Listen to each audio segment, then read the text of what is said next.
बाढ़ की जो मुख्य समस्याएं हैं वो नेपाल के पहाड़ों से हैं। आज पहाड़ वीरान हो गए हैं। स्वच्छ था तो गंगा में 67 प्रकार के 80 प्रकार के मछलियां जो है रहती थी। आज वो सभी मछलियां विलुप्त हो गया। जब तक नदी गंगा नहीं बचेगी तो हम लोगों का भी अस्तित्व नहीं बचेगा। गंगा का वो जो गाद है वो गाद भरते जा रहा है कि बाढ़ जो एक समस्या है ये सरकार और प्रशासन की देन है।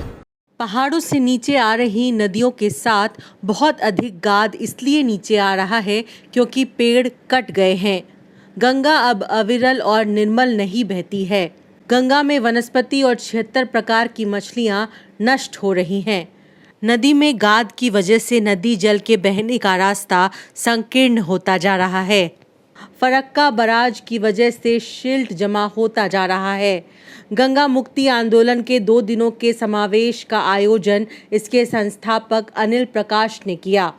नदी जल सरोकार रखने वाले बिहार भर के प्रतिनिधियों की आवाज विमर्श न्यूज के संवाददाता ने इकट्ठा की है। नमस्कार, आप देख रहे हैं विमर्श न्यूज। मैं हूं आकाश आपके साथ। आज यूथ हॉस्टल में कार्यक्रम रखा गया है गंगा मुक्ति आंदोलन के लोगों द्वारा। इस पर कुछ प्रश्न हैं, गंगा के बारे में बात करेंगे कि गंगा इतनी प्रदूषित क्यों है, उसको कैसे सुधारा जा सकता है इस मसले पर। नमस्कार, आपका स्वागत है विमर्श न्यूज में। गंगा जो है आपको उत्तराखंड से निकलती है, यहाँ यूपी दिल्ली से रास्ते आते आते यहाँ और गंदी आती है। इस पर आप क्या कहना चाहेंगे? देखिए, आज से 50 वर्ष पहले गंगा निर्मल बहती थी। गंगा साफ स्वच्छ था तो गंगा में 67 प्रकार के 80 प्रकार के मछलियां जो है रहती थी। आज वो सभी मछलियां विलुप्त हो गया। साथ साथ गंगा का वो जो गाद है वो गाद भरते जा रहा है।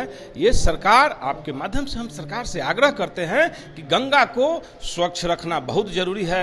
आम जनमानस की सेहत को देखते हुए इस धरती पर जितने भी जीव है वो जल, जंगल, जमीन, पर्यावरण ये साफ होगा तब हमारे इस धरती पर जितने भी जीव है वो स्वच्छ रहेगा। इसलिए हम आग्रह करते हैं कि नदी को स्वच्छ रखा जाए, पर्यावरण को स्वच्छ रखा जाए।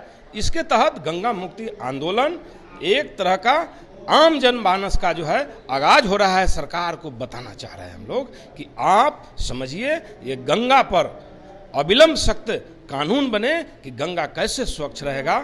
आपसे सवाल है कि बाढ़ का हर बार बाढ़ को झेलना पड़ रहा है बिहार को। आप अगर चले जाएं सीमांचल के राज्यों में तो सीमांचल के क्षेत्रों में तो वहाँ पर आप देखते होंगे कि बाढ़ आ रही है तब भी लोग घर वहाँ दोबारा से बना रहे हैं। सबसे पहले तो मैं विमर्श चैनल को आभार व्यक्त करता हूं कि आज गंगा मुक्ति आंदोलन में जो सम्मेलन हो रहा है 2 दिवसीय, और आपके चैनल से उन तमाम भारतवासियों को मैं हरित नमस्कार करता हूं। आपने बहुत अच्छा सवाल पूछा बाढ़ के समय पर, और बाढ़ कई वर्षों से आ रही है और हर एक वर्ष बाढ़ का जो विकराल रूप है वह धारण करते जा रहा है। बाढ़ का जो निराकरण है, तमाम नदियां पहाड़ों से निकलती हैं और बाढ़ की जो मुख्य समस्याएं हैं वो नेपाल के पहाड़ों से हैं। आज पहाड़ वीरान हो गए हैं। पहले पहाड़ हरित थे जहां पानी का ठहराव होता था। आज पहाड़ों पर पानी का ठहराव न होता है और पहाड़ पर जो भी पानी पड़ते हैं वो हमारे भारत कहिए या बिहार कहिए या फिर उत्तराखंड से कहिए या फिर इधर जनकपुर या कोसी से कहिए या फिर गंडक के माध्यम से जो बाढ़ आती है, इसमें उन तमाम पहाड़ों को हरियाली लाना होगा ताकि वहाँ पानी का ठहराव हो। और बाढ़ से जो लोगों को त्राहिमाम है, लेकिन सरकार के द्वारा यह घोषणा बार बार किया जाता है कि तमाम बांधों पर पौराणिक पौधा पीपल, बड़, पाकड़, नीम लगाने का था, जिससे बांध के उसके जड़ों से सुरक्षा होगा, उसके मट्टी का कटाव कम होगा।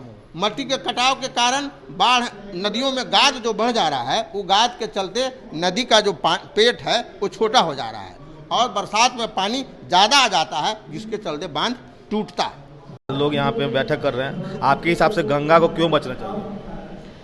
गंगा को बचना इसलिए भी ज़रूरी है क्योंकि गंगा से हमारी खेती, किसानी और जो मछुआ समाज के लोग हैं सभी उनसे जीवन यापन करते हैं। इसलिए गंगा का बचना बहुत ही ज़रूरी है। गंगा हमारी माँ है और जब तक नदी गंगा नहीं बचेगी तो हम लोगों का भी अस्तित्व नहीं बचेगा। हम अगर गंगा है, नदी है तो उनसे हम हैं, अगर वो नहीं है तो हमारा भी अस्तित्व कुछ नहीं है। आपसे ये प्रश्न है कि यहाँ जितना पुल ढह रहा है इसकी वजह हम लोग जो आज 2 दिवसीय गंगा मुक्ति आंदोलन का जो एक नदी बचाव के सवाल पर जो है बैठक हो रही है, इसका मुख्य उद्देश्य है कि 28, 29, 30 को एक गंगा मुक्ति आंदोलन और उनके सहयोगी संगठन का एक सम्मेलन होना तय हुआ। दूसरी बात है कि बाढ़ जो एक समस्या है, ये सरकार और प्रशासन की देन है। इस सरकार के द्वारा जो बनाई गई बांध बराज के कारण जो है पूरे उत्तर भारत में बाढ़ की स्थिति बन जाती है। हर साल जो है पूरे बिहार और जो झारखंड, पश्चिम बंगाल, उत्तर प्रदेश जो बाढ़ की स्थिति पैदा होती है, इसका मुख्य कारण है फरक्का बराज और गंगा और उनकी सहायक नदियों पर बांध बराज बनाई गई है, जिसके कारण जो है नदियों में गाद का बढ़ना और गाद के कारण जो है नदी का पानी का फैलाव होना, और फैलाव जब होता है तो बाढ़ की स्थिति होती है। बांध बराज के कारण बाढ़ ही नहीं बल्कि कटाव, विस्थापन स्थिति बनी हुई है। इसलिए गंगा मुक्ति आंदोलन का मानना है कि बाढ़ रोकने के लिए जो गंगा नदी और उनकी सहायक नदियों में जो बांध बराज बनाई गई है उसे पुनः जो है जांच करके अगर वो गलत है तो उसको हटाई जाए, और आज जो सरकार के द्वारा जो नए बांध बनाने का जो सरकार हर साल जो है बाढ़ रोकने के नाम पर जो लाई जाती है उसे रोका जाए। तो आपने गंगा मुक्ति आंदोलन के सदस्यों लोगों द्वारा बातें सुनी कि गंगा मुक्ति आंदोलन क्या क्या कर सकती है और किस तरह के विषय को हम लोग जो छेड़ रहे हैं आज यहाँ पे, तो बहुत लोगों ने अपनी अपनी राय दी। तब तक के लिए मैं आपसे विदा लेता हूँ। अगर आप YouTube पे हमारे चैनल को देख रहे हैं तो लाइक करें, सब्सक्राइब करें, फेसबुक पे देख रहे हैं तो लाइक करें, फॉलो करें। तब तक के लिए मैं आकाश, वीमर्स न्यूज़ से धन्यवाद।